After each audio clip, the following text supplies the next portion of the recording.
In April of 2018, a new haven for kids with special needs was launched in Johannesburg.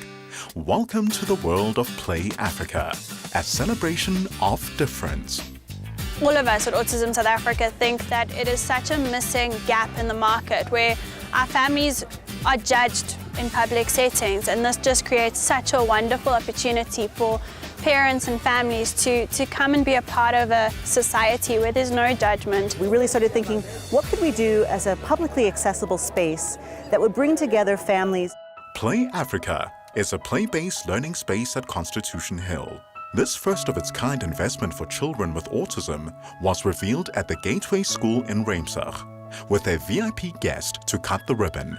We are so grateful to be here at Gauteng Department of Education's Autism Conference, and to be, having the ribbon cut by MEC Panyaza Lesufi was a tremendous honor for us, and really is a testimony to the kind of contribution they've made in this process.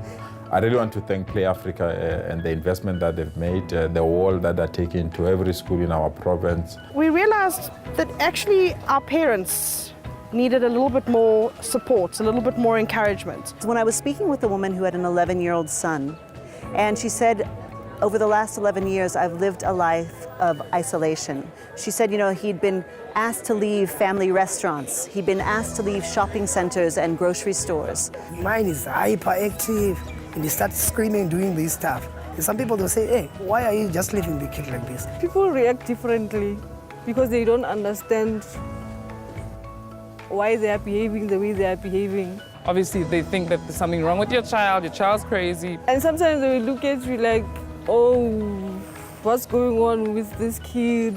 And so the inclusion of families that have a sensory need really ties into that, because a lot of the families in the city don't have a space where they can go. To cater for a wide range of learning styles and abilities, Play Africa designed and built its new sensory play area, inspired by examples from around the world. He plays with toys differently. So if he sees kids that are interested in playing with toys the way he does, it's something different, something really nice. We encourage children to learn through play, and we don't only focus on children, but we also focus on the parents as well. We are building a children's museum, which is a space where children and families can come and play together, and it's a curated space. We've decided to use sensory materials like feathers. The children will, feel different kinds of materials underneath their hands as opposed to just a normal plastic.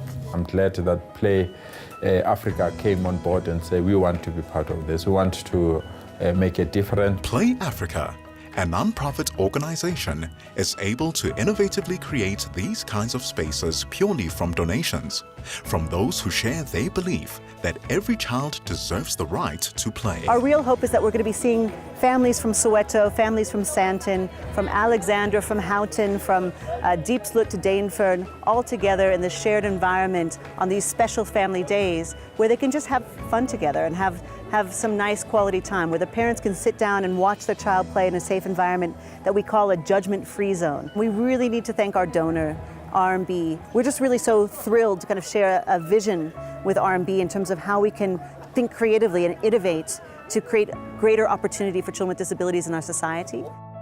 RMB, unlocking social transformation through the creative arts.